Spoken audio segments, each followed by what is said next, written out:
Happy day, welcome to stock insights. நம்ம சேனலில் daily stock நியூஸோட updates தான் பார்த்துட்டு வரோம். இந்த கண்டென்ட்டில் Economic Times, CNBC TV 18, Moneycontrol, NDTV ப்ராஃபிட்லேருந்து எடுத்திருக்கேன். நான் செவி ரிஜிஸ்டர் அட்வைசர் கிடையாது. நீங்கள் இன்வெஸ்ட்மெண்ட் பண்ணுறதுக்கு முன்னாடி உங்கள் ஃபினான்ஷியல் அட்வைசரை கன்சல்ட் பண்ணிவிட்டு இன்வெஸ்ட்மெண்ட் பண்ணுங்கள். இன்றைக்கி ஜூலை 19 என்னென்ன இம்பார்ட்டன்ட் நியூஸ் வந்திருக்குன்னு பார்க்கலாம். முக்கியமாக நம்ம இன்றைக்கி Q1 ரிசல்ட்டை பற்றி தான் அனலைசிஸ் பண்ண போகிறோம். RBL பேங்க் Q1 ரிசல்ட் கொடுத்துருக்காங்க. இயர் ஆன் இயர் பேசிஸில் பார்க்கலாம். நெட் ப்ராஃபிட் 46% டவுன் ஆயிருக்கு. 200 crore தான் கொடுத்துருக்காங்க. நெட் இன்ட்ரெஸ்ட் இன்கமும் 13% டவுன் ஆயிருக்கு. 1700 crore-லேருந்து 1481 crore கம்மி ஆயிருக்கு. ப்ரொவிஷன் 20.8% இன்க்ரீஸ் ஆயிருக்கு இயர் ஆன் இயர் பேசிஸில். பட் ஆனால் குவார்டர் ஆன் குவார்டர் பேசிஸில் டவுன் ஆயிருக்கு. 43.7% டவுன் ஆயிருக்கு. கிராஸ் என்பிஏவும் இன்க்ரீஸ் ஆயிருக்கு. 2.6%லேருந்து 2.78% இன்க்ரீஸ் ஆயிருக்கு. அதாவது நான் பர்ஃபார்மிங் அசட் இன்க்ரீஸ் ஆயிருக்கு. நெட் என்பிஏவும் இன்க்ரீஸ் ஆயிருக்கு. 0.29%லேருந்து 0.45% இன்க்ரீஸ் ஆயிருக்கு. ஓவராலாக ஆர்பிஎல்லோட ரிசல்ட் நல்லா இல்லை. ரிலையன்ஸ் இண்டஸ்ட்ரீஸ் Q1 ரிசல்ட் கொடுத்துருக்காங்க. கொஞ்சம் டீட்டெயிலாக பார்க்கலாம்.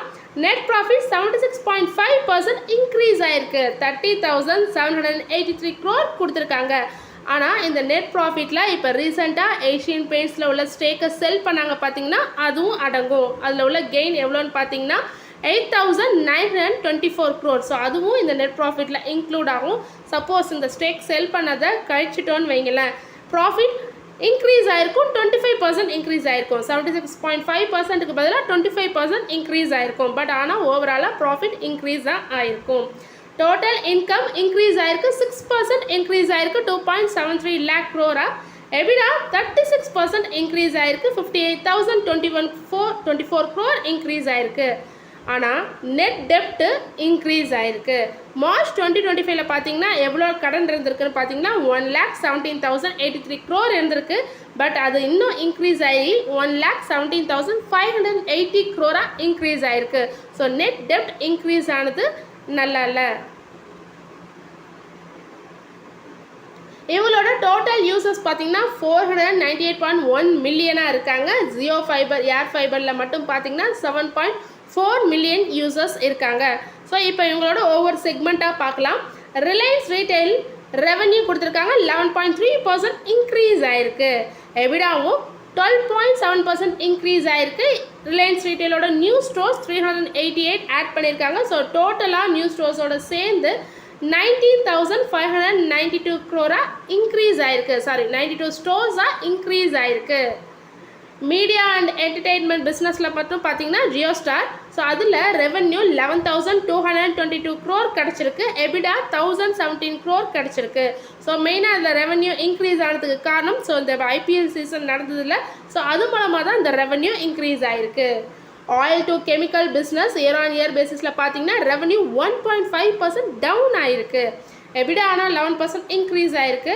ரிலையன்ஸோட பிபி ஃபியூவல் அவுட்லெட்ஸ் 1,991 இருக்குது. ஆனால் oil and gas year on year பேசிஸில் பார்த்தா ரெவென்யூ 1.2% டவுன் ஆயிருக்கு. எபிடாவும் 4.1% டவுன் ஆயிருக்கு. ஜியோ பிளாட்ஃபார்மில் மட்டும் ப்ராஃபிட் 25% இன்க்ரீஸ் ஆயிருக்கு. 7,110 crore கொடுத்துருக்காங்க. எபிடாவும் 24% இன்க்ரீஸ் ஆயிருக்கு. 18,135 crore கொடுத்துருக்காங்க. ஸோ ஓவராலாக இவங்க ரிசல்ட்டை பார்த்தோன்னா நெட் டெப்ட் இன்க்ரீஸ் ஆயிருக்கு. அது ஒரு negative. And then oil and gas ரெவன்யூவும் கம்மி ஆயிருக்கு. ஸோ அது ஒரு நெகட்டிவ். ஸோ மண்டே ரிலையன்ஸ் எப்படி ட்ரேட் ஆகிறாங்கன்னு பார்க்கலாம். எஸ் பேங்க் Q1 ரிசல்ட் கொடுத்துருக்காங்க. நெட் ப்ராஃபிட் 59.4% இன்க்ரீஸ் ஆயிருக்கு இயர் ஆன் இயர் பேசிஸில். ப்ளூம்பர்கில் எஸ்டிமேட் பண்ணது 613 crore. இவங்க கொடுத்துருக்கிறது 801 crore கொடுத்துருக்காங்க. ஸோ நெட் ப்ராஃபிட் எஸ்டிமேட்டை பீட் பண்ணி இன்க்ரீஸ் ஆயிருக்கு. Net interest income 5.7% year on year பேசிஸில் இன்க்ரீஸ் ஆயிருக்கு. 2,371.5 crore கொடுத்துருக்காங்க. ப்ளூம்பர்கில் எஸ்டிமேட் பண்ணது 2,864 crore. ஸோ எஸ்டிமேட்டை பீட் பண்ணலை. பட் ஆனால் இயர் ஆன் இயர் பேசிஸில் நெட் இன்ட்ரெஸ்ட் இன்கம் இன்க்ரீஸ் ஆயிருக்கு. நெட் இன்ட்ரெஸ்ட் மார்ஜின் 2.5% இன்க்ரீஸ் ஆயிருக்கு. ஆப்ரேட்டிங் ப்ராஃபிட்டும் இயர் ஆன் இயர் பேசிஸில் 53.4% இன்க்ரீஸ் ஆயிருக்கு. டோட்டல் நான் இன்ட்ரெஸ்ட் இன்கமும் இன்க்ரீஸ் ஆயிருக்கு. 46.1% இயர் ஆன் இயர் பேசிஸில். கிராஸ் என்பிஏ பார்த்தீங்கன்னா 1.7%லேருந்து 1.6%ஆக கம்மியாயிருக்கு.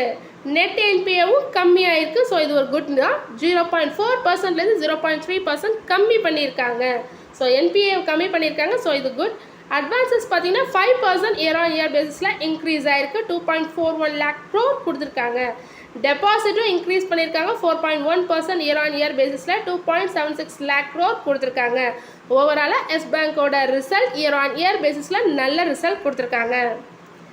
HDFC Bank Q1 ரிசல்ட் கொடுத்துருக்காங்க. இது இன்னைக்கு ஆஃப்டர்நூன் ஒரு 2:30 3 o'clock அளவில் வந்தது.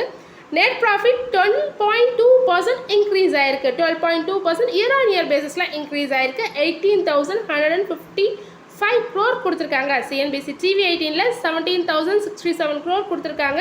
ஸோ அதை பீட் பண்ணி இன்க்ரீஸ் ஆயிருக்கு நெட் ப்ராஃபிட். நெட் இன்ட்ரெஸ்ட் இன்கமும் இன்க்ரீஸ் ஆயிருக்கு. 5.4% இன்க்ரீஸ் ஆயிருக்கு. லோன் புக்கும் க்ரோ ஆயிருக்கு. 6.7% இயர் ஆன் இயர் பேசிஸில் இன்க்ரீஸ் ஆயிருக்கு. டோட்டல் டெபாசிட் பார்த்தீங்கன்னா 16.4% இயர் ஆன் இயர் பேசிஸில் இன்க்ரீஸ் ஆயிருக்கு. ஆனால் கிராஸ் என்பிஏவும் இன்க்ரீஸ் ஆயிருக்கு. 1.33%லேருந்து 1.4%ஆக இன்க்ரீஸ் ஆயிருக்கு. நெட் என்பிஏவும் 0.43%லேருந்து 0.47%ஆக இன்க்ரீஸ் ஆயிருக்கு. ஸோ என்பிஏ நான் பெர்ஃபார்மிங் அசட் இன்க்ரீஸ் ஆனது ஒரு நெகட்டிவ் தான். HDFC Bank ஸ்பெஷல் டிவிடெண்ட் தரதா சொல்லியிருக்காங்க. ₹5 per share. இதுக்கான ரெக்கார்ட் டேட் July 25. எலிஜிபிள் மெம்பர்ஸ்க்கு August 11க்குள்ளே பே ஆகிடும். அது மட்டும் இல்லாமல் போனஸ் இஷ்யூ சொல்லியிருக்காங்க. இந்த ரேஷியோ ஆஃப் 1:1. இதுக்கான record date August 27. ICICI Bank Q1 result கொடுத்துருக்காங்க. கன்சாலிடேட்டட் இயர் ஆன் இயர் பேசிஸில் பார்க்கலாம். நெட் ப்ராஃபிட் 11,059 crore-லேருந்து 12,768 crore இன்க்ரீஸ் ஆயிருக்கு. 12,768 crore இன்க்ரீஸ் ஆயிருக்கு. NDTV ப்ராஃபிட்டில் எஸ்டிமேட் பண்ணது 11,985 crore. ஸோ இதுலேருந்து நெட் ப்ராஃபிட் இன்க்ரீஸ் ஆயிருக்கு. நெட் இன்ட்ரெஸ்ட் இன்கம் NIAயும் இன்க்ரீஸ் ஆயிருக்கு. 11% இயர் ஆன் இயர் பேசிஸில் இன்க்ரீஸ் ஆயிருக்கு. கிராஸ் என்பிஏ ஃப்ளாட்டாக தான் கொடுத்துருக்காங்க. 1.67% கொடுத்துருக்காங்க. ஸோ இதே தான் மெயின்டைன் பண்ணிட்டு இருக்காங்க. நெட் என்பிஏ பார்த்தீங்கன்னா ஸ்லைட்டாக இன்க்ரீஸ் ஆயிருக்கு. 0.39%லேருந்து 0.41%ஆக இன்க்ரீஸ் ஆயிருக்கு. Central Bank of India Q1 result கொடுத்துருக்காங்க. Year on year basis net profit 32.8% increase ஆயிருக்கு. 1,169 crore கொடுத்துருக்காங்க. ஆனால் நெட் இன்ட்ரெஸ்ட் இன்கம் டவுன் ஆயிருக்கு. 5% டவுன் ஆயிருக்கு. ஆப்ரேட்டிங் ப்ராஃபிட் 15.6% இன்க்ரீஸ் ஆயிருக்கு. 2,304 crore கொடுத்துருக்காங்க. ப்ரொவிஷன் டவுன் ஆயிருக்கு. 56.2% டவுன் ஆயிருக்கு. Year on year basis comparison பண்ணும்போது டவுன் ஆயிருக்கு. Quarter on quarter basis compare பண்ணும்போது ப்ரொவிஷன்ஸ் டவுன் ஆயிருக்கு. ரிலையன்ஸ் பவர் Q1 ரிசல்ட் கொடுத்துருக்காங்க. Consolidated year on year basis net profit 44.7 crore கொடுத்துருக்காங்க. போன வருஷம் இதே குவார்ட்டரில் லாஸில் இருந்திருக்காங்க. 98 crore லாஸில் இருந்திருக்காங்க. இப்போ ப்ராஃபிட்டுக்கு வந்திருக்காங்க. 44.7%. அது ஒரு குட் தான். பட் ஆனால் ரெவன்யூ பார்த்தீங்கன்னா 5.4% கம்மியாக கொடுத்துருக்காங்க. 1,922 crore-லேருந்து 1,886 crore கம்மியாயிருக்கு.